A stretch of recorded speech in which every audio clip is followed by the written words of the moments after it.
reviews that I previously had in the podcast. I will do them individually, but we're gonna start implementing them in these episodes. So to start off some of the artists, that Glorilla Cardi B joint, we're gonna be talking about it. Kodak, Walk, Spin, talking about him. Boogeyman by the Baby on Baby 2. Blame It on Baby 2. I know I'm butchering the title. We're talking about that too. We're also going to be going over the last 4 One Piece chapters. Yes, you heard that right. The last 4 One Piece chapters. I can't believe it. I can't believe it's... Sorry, did it sound too loud when I moved the mic? I can't believe it's been 4 weeks. And in that span of 4 weeks, I've been keeping up. Trust me, I've been reading. I haven't been sharing it with y'all, but we've had a lot of events, a lot of information. And I believe we're at a point in One Piece where we're getting more answers than questions, more revelations than mysteries. If y'all get the, So we're going to be discussing some One Piece, some artists, albums that will be dropping over the next couple of weeks. And we're going to be discussing what's the worth of features, man. How are we feeling about features? How are we feeling about artists charging what they charge? A little small talk when it comes to that. Anything else afterwards? We're going to find out. So starting off with Cardi B and Glorilla. Hey, this was a track that I was just like, hey, we got the females. The females are pulling the anthem. The preview was pretty fire. And we finally got it. Tomorrow 2, Glorilla, Cardi B coming in at 3 minutes and 30 seconds. It speeds by pretty quick. It feels like a track that's 2 minutes. Production from Macaroni Tony. And I believe his tagline is from Foster's Home for Imaginary Friends, Mac. And what's the guy's name? Cheese. Whenever they're talking, hold on. Let me adjust y'all real quick. There we go. That way we could get in perfectly aligned. If not perfectly aligned, we'll deal with it. Back to the track, high intensity, high energy, ballistic bars, and Glorilla having, a deeper tone in her presence when it comes to her bars. Just give her a different ambiance compared to other female rappers. Like City Girls, I'm not going to be listening to City Girls. Glorilla. We got it right. It got my attention right here. Adding in Cardi, and this is, okay, let me take a couple steps back. Bop. Glorilla without Cardi B on this track, I still feel has a hit. With Cardi B, it just perfectly complements it and adds a different dynamic. Production on here, it's pretty hard. It's tough. And besides the Foster's Home for Imaginary Friends intro, got a little bit of nostalgia that went in my head. I'm like, all right. The bars definitely deliver. As far as subject matter, I mean, come on. What am I going to say? Usually, for those of you unfamiliar, I will break down bars track by track, usually on the more lyrical side of things where you could dissect the bar and have multiple references. But whenever it comes to this, when we talk about who we popping, running down on ops, who hotter than us, so on and so forth, I don't think it needs much elaboration. But to say that the voice inflections of Candace are done well on this track, I got to give it to that. Cardi B, of course, shouting out Ice Spice, also a bit with Koi with the twinning bar, that nigga a munch, and then referencing her own track Up whenever she has Up in her own bars. Something to give credit for, because if you're a fan of Cardi, a fan of her world, it's like you pick up the little references in here and there, adding everything together, just building up that energy. And I was impressed by Cardi B on here because having hot shit with Lil Durk and Kanye, I was a bit disappointed. And I know previously there was another song with the Sean Paul sample, I believe. I forgot the name of it. But I was just like, okay, this is, if Cardi B's gonna rap, I want this kind of intensity. Yeah, me. Not even say, I think she sounds. No, I want this kind of intensity. Let's keep improving the pen, whether it's her or her ghostwriters. Going on from there, Kodak Black, Walk. Coming in at 2 minutes, 47 seconds. Production from Thai Beats. This is tough. Tough is tough. Walk, this is a bop right here. I remember when I'm like, Walk. I could definitely... I could vibe to this. I see what the approach Kodak Black is going on here. And instrumental, pretty great. But I'm a big stepper. I drip when I walk. I'm bringing pressure around when I walk. And whenever these kind of songs are by, do I want to say they're like anthems? Or I wouldn't say necessarily like it's TikTok music. Definitely not TikTok music. But it's the kind of song that you feel you could apply as like a soundtrack to your day. Like I'm playing this. This is the kind of energy I'm stepping in. This is the kind of energy that I'm walking through. And when I first heard it, I'm like, all right, I made this the same face and everything. I'm like, this sounds like a killer track. And then as time is going on, I'm like, all right, you're buying me. And Hellcat came with an exhaust, switched out on me, must be lost. Simple rhyme schemes going on with the words, but giving the beat on here, it's addictive. It has a hook. And then if we want to kick it to the more softer side of things. Give it a little bit of class, a little bit more shine, a little bit more rhythm. We got Spin, Kodak Black, production from Thai Beats, 2 minutes and 32 seconds. Both of these tracks within the 2-minute range, 247, 232, well paced, doesn't overstay, which is crucial. If we're going to be repetitive, we don't want tracks that are just going to be like, oh, all right, it's still dragging on. It's like, no. It's doing its thing. Is doing it nice. Now on the hook on here, walk, walk, walk, spin, spin, spin. Trust me, he's sounding a lot better than I am whenever I'm saying this through.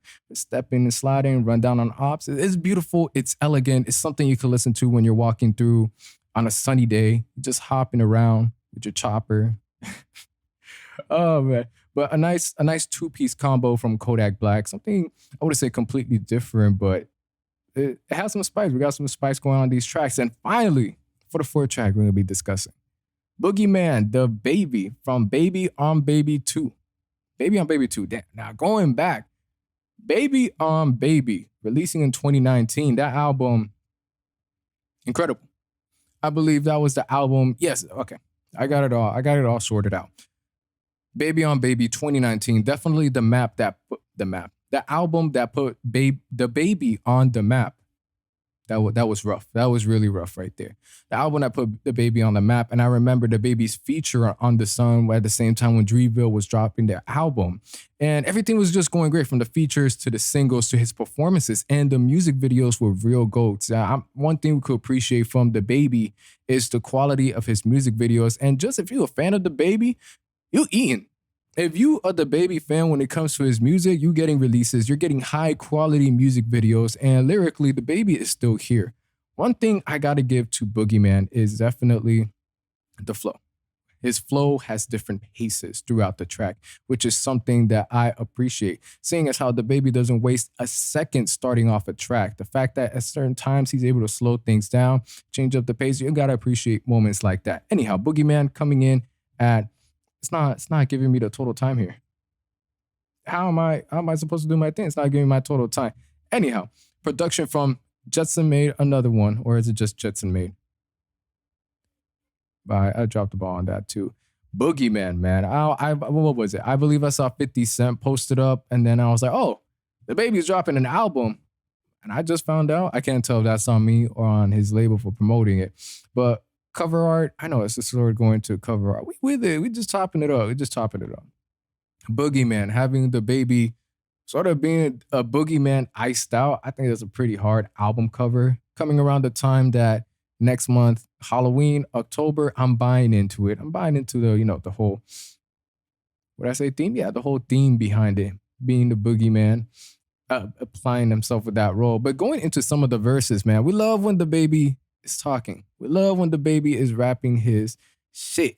Whenever he just talking, he don't care. But there's a couple things that caught my ears here. Number one, shouts out the Baby showing love to Tory, because even with the whole deal, the whole situation ain't that big of a deal right now. Well, technically it is, but it is old news now. Old news. The whole struggle of the Baby with, Tory and Meg and all that. But even now, the day before she said that Tory Lane's daughter, I like, all right, we still talk about it, the Baby. We keeping that energy. And talk about what he did with Meg. Talking about how he been wanting to say that stuff. And, having to, keep it a buck. He doesn't want to say nothing to his girl. To say nothing to her man. It's just like, all right, the Baby. We really talking spicy like this on BOOGIEMAN? I guess we're living up to the BOOGIEMAN energy you're trying to bring on here. Referencing the fact that he lost a $30 million deal. I don't know if that was with Burger King, but because of the whole ordeal that happened with Rolling Loud. And most importantly, this is just him basically firing off. And anybody that has an issue, stop playing with me. Stop playing with me. BOOGIEMAN, well done, the Baby. Now, let me know what you guys think about this. I'm not for the fact that if I should keep doing this, or we're gonna keep expecting it. As far as pacing, as far as breakdowns, trying to get better at it. We're trying to get better at it. We 238 episodes deep, and this is a part of the podcast where we're gonna start switching things up to the anime side of things. We talk about one of the greatest pieces of entertainment known to mankind, One Piece. One Piece. Let me breathe a bit. y'all know I'm used to doing reels recently. So now getting back into this whole talking for more than 10 minutes takes takes a bit out of me. So I believe 1057 is whenever we got more information as far as cross guild. So let's talk about that. Yo, to start off, Buggy, I'm not gonna say he has like a luck fruit or anything like that. But the way things just go around his life to where he damn near in a near death situation every other minute, and it just finds a way to compliment him. You got to give him his props. And I say it all the time, I say on the podcast, for anybody that really doesn't know Buggy, but they only know his status and name, he must be terrifying. But seeing him like begging for his life, Mihawk and Crocodile just like, yo, how did you put us in this situation? I found it hilarious. And going to the fact that, the fact that Buggy owed Crocodile money, didn't pay him. So Crocodile having to hunt him down. And at the same time, that's when the Marines were trying to get Buggy. So it appeared like, oh, Crocodile saving Buggy. And then Crocodile recruiting Mihawk, they doing their thing to get this all together. And it was supposed to be Mihawk and Crocodile, being bigger than Buggy in the poster. And the fact that Buggy looked like he runs stuff, like he the Yonko, well, he is technically the Yonko. Great job, Oda. The way this is all done with a comedic sense, the payoff is there, but you can still feel the presence. Love the fact that Mihawk, he's someone that is a lot more laid back. He's just like, at the end, this works out for me because I ain't trying to deal with all that noise that comes with being a Yonko. Crocodile, he mad, but he gonna make it work. Couple things to note about 1057. This is like the most we've seen of Mihawk in years, especially with the previous chapter. Like the fact we got so much interaction between Mihawk, Crocodile, and Buggy, this felt like their own chapter to the point where it's like, man, can we have a little spinoff real quick? Can we go the next couple chapters with just them? Can we?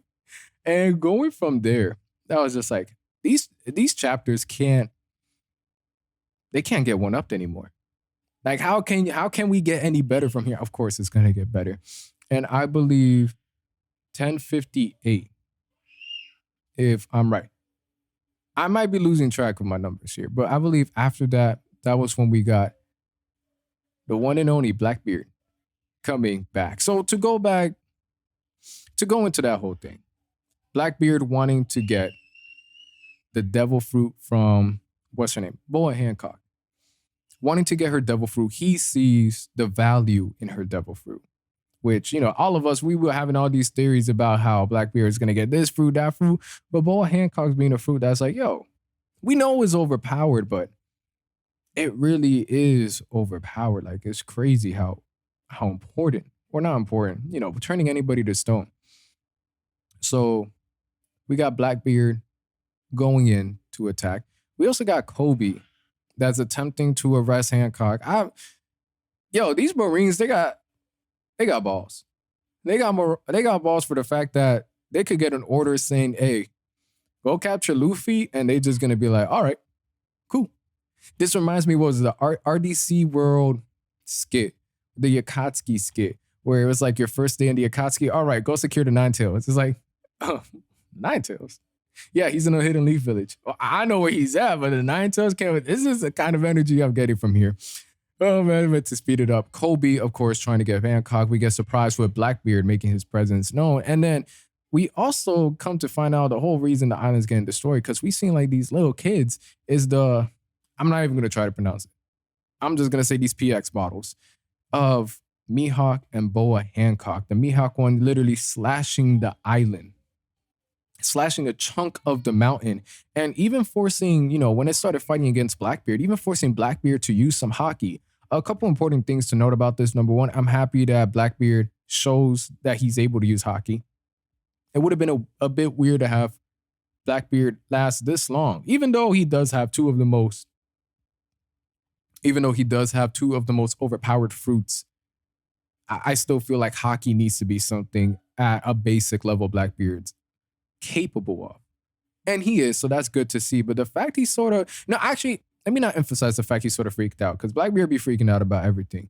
But the fact that it was a bit of a concern and that he didn't destroy the Pacifista completely. Things are getting, finally, it feels like the Marines have some leverage because things are getting intense. The Marines finally feel like a threat again. Because for a while, it's been feeling like they're punching back. Like Akainu, everybody else, I mean, yeah, they're strong, but y'all been catching L after L after L. So then we get into this moment where Boa Hancock just turns a bunch of the soldiers to stone, to a Blackbeard's, a bunch of Kobe's, and then Blackbeard's talking to Kobe like, "Hey man, what do I do?" Like, and it's genuinely funny because it's like a moment where it's just intense action. Who's gonna die? What's gonna go on? And then we get to a moment of, yeah. So my crewmates, they're sort of done. I could kill Hancock, but apparently Boa's telling me that if I kill her, everybody stays in stone, the whole predicament. I'm going to do it anyways. And then we get a spark of Conquer's hockey. I was just like, yo, who could it be? The one and only Ray Lee. Ray Lee coming in. And it's funny hearing Ray Lee say, I personally, I don't like you. Like, it's one thing when pirates have beef, but for Ray Lee, someone that's usually timid, calm, reserved, and it's always comes at the perfect time to say, I really don't like you. It's like, oh man, he has a personal agenda. And at first, before eventually what happened, I'm like, can Ray Lee handle Blackbeard?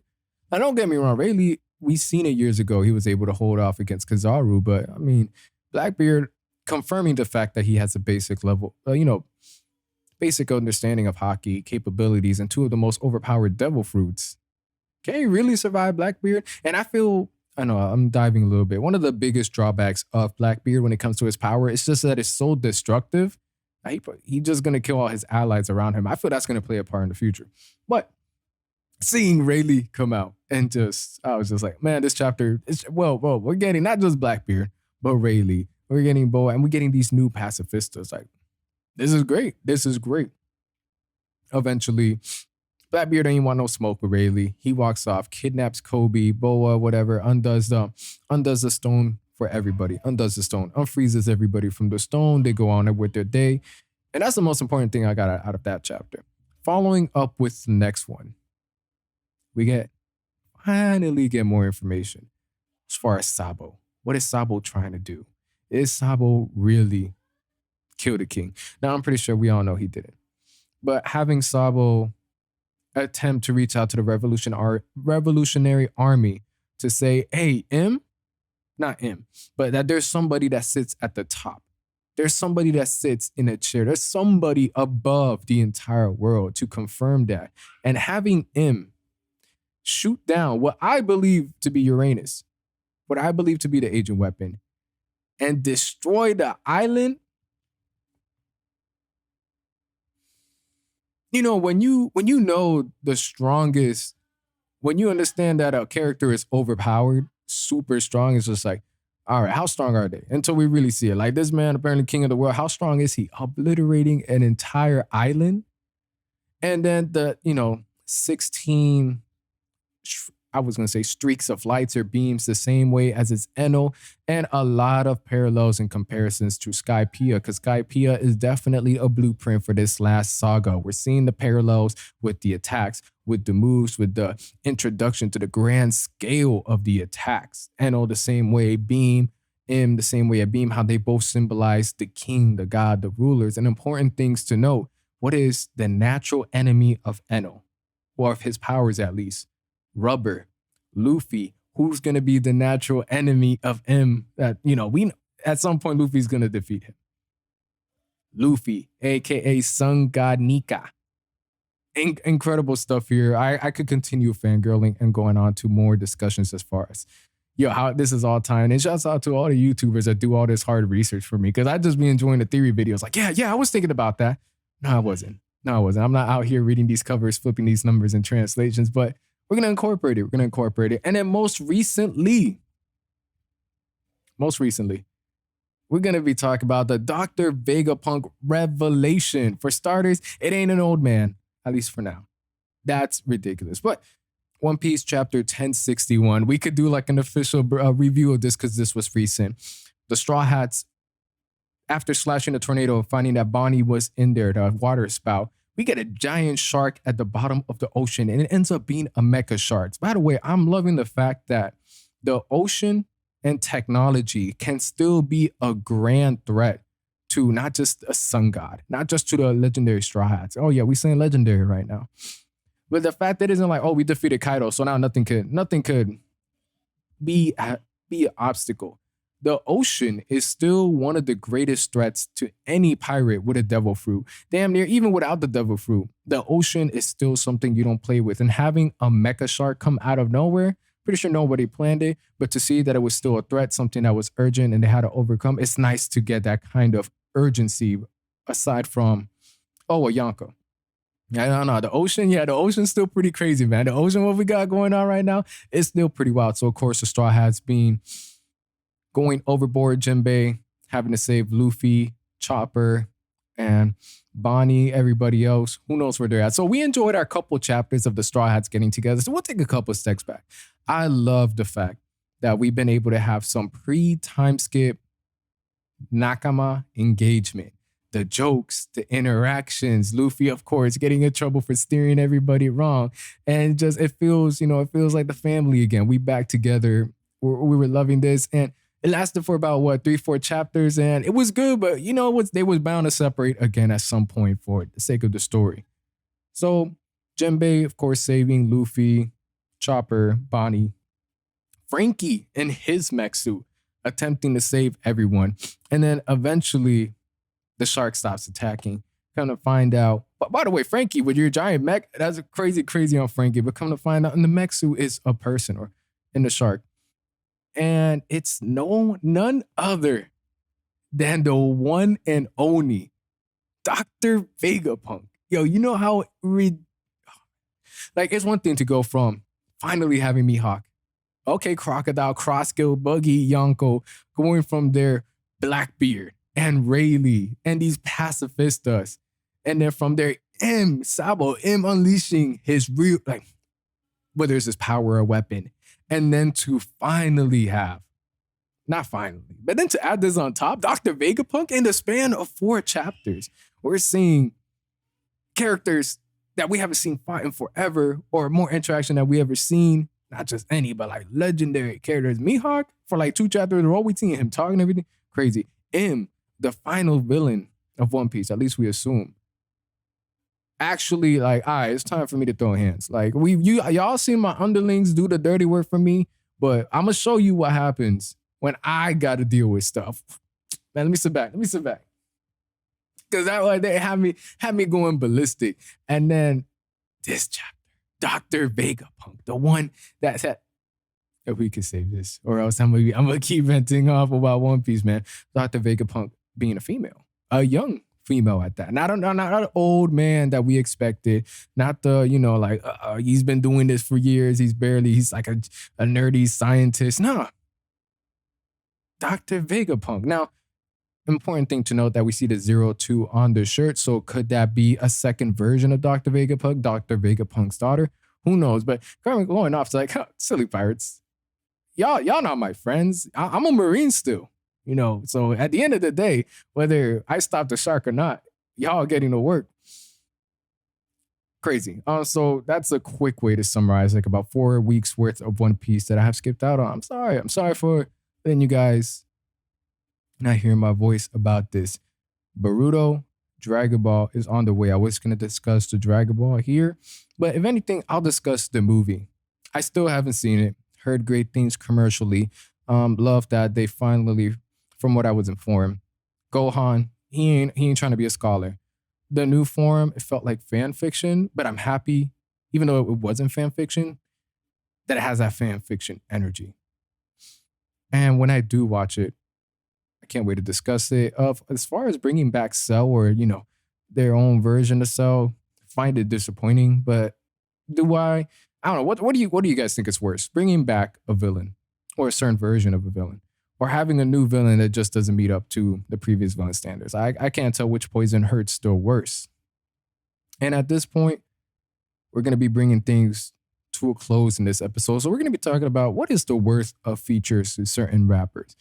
Because at the end of the day, the rap game is business. So what was it? I think it was Designer complaining about SG's feature for $75K. And, basically being pissed because the man charges $75K. But it's just if you in the music business and you're an artist, you're a rapper, whatever, how can you be mad at someone charging a price for their feature. And then because basically what it's sounding like is, all right, you ain't got 75K. Me neither. All right, designer, me and you, neither of us got 75K for SG feature, but that's the worth. And SG, he be snapping. SG be snapping on his tracks. So this is reminding me of, well, not reminding me, but at this point, all right, 75K for SG verse. Do you feel that is worth it? And I'm asking you guys, do you feel that's worth it, 75K for SG verse if you're a designer? Me, honestly, I don't think designers should be paying anybody for a feature. I think you should be pushing out more music. I think you should be pushing out more music by yourself. That way you could continue to develop a hardcore audience. We don't care about your writing credits on other people's works because as far as a designer, as an artist, it's not a discography there. It's not a place for hardcore fans to thrive in. So to see him, going ballistic over a featured price, come on, when it comes to the business side of things, it only makes sense. And as far as wanting someone, but then not wanting them because of the price feature, that's a little ridiculous, dog. That is ridiculous. And this is also bringing me back to the value of a feature is important as well. Because just because you get someone that's high, at least for me, from somebody that isn't in the business, isn't a rapper, that doesn't really understand the benefits all the way, if you don't even have a discography to back you up, you shouldn't be asking for features. That's my take on that situation. Now, to wrap all of this up, we did the reviews, we discussed the One Piece, we chopped it up about features real quick. And this is the part where I usually have a closer, but let's make it a little bit of education. What's something that we learned this week? I know it feels a little bit whack. Like, man, something we learned this week. What are you talking about? Why are we trying to hear about that? Nah, hear me out. Let's keep this rolling. Me and you, every week, maybe every episode. So something we learned. And you know what? We're going to go with that yay quote for that yay episode. And the main takeaway, not the exact quote, but it's never going to be the perfect time for anything you want to do. But it's always the perfect time to start as soon as you can, I guess. Wow, that was real great. Real informer, Alexander. All right, listen. Instead of waiting for the perfect time to accomplish or start some of the things you want to do, just do it. If you're capable of doing it, because the perfect time to do something, if I remember the quote right, was yesterday. The second best time is right now.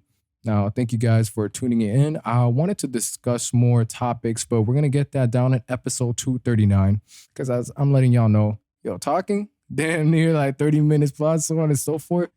Something to get adjusted to, and I don't want to give you a low energy, gassed out version of myself. You know how we doing it on here, Vividnectar. We got the content going on Instagram. We got the merch on the way. Got these podcast episodes right here. We're going to continue to build this foundation with the business. We're going to continue to expand and listen. Right now, YouTube, y'all listening to this, subscribe to Vividnectar on YouTube to get the visual. And I just want to say I appreciate y'all. Thank you for tuning in, and I'll catch you on the next one.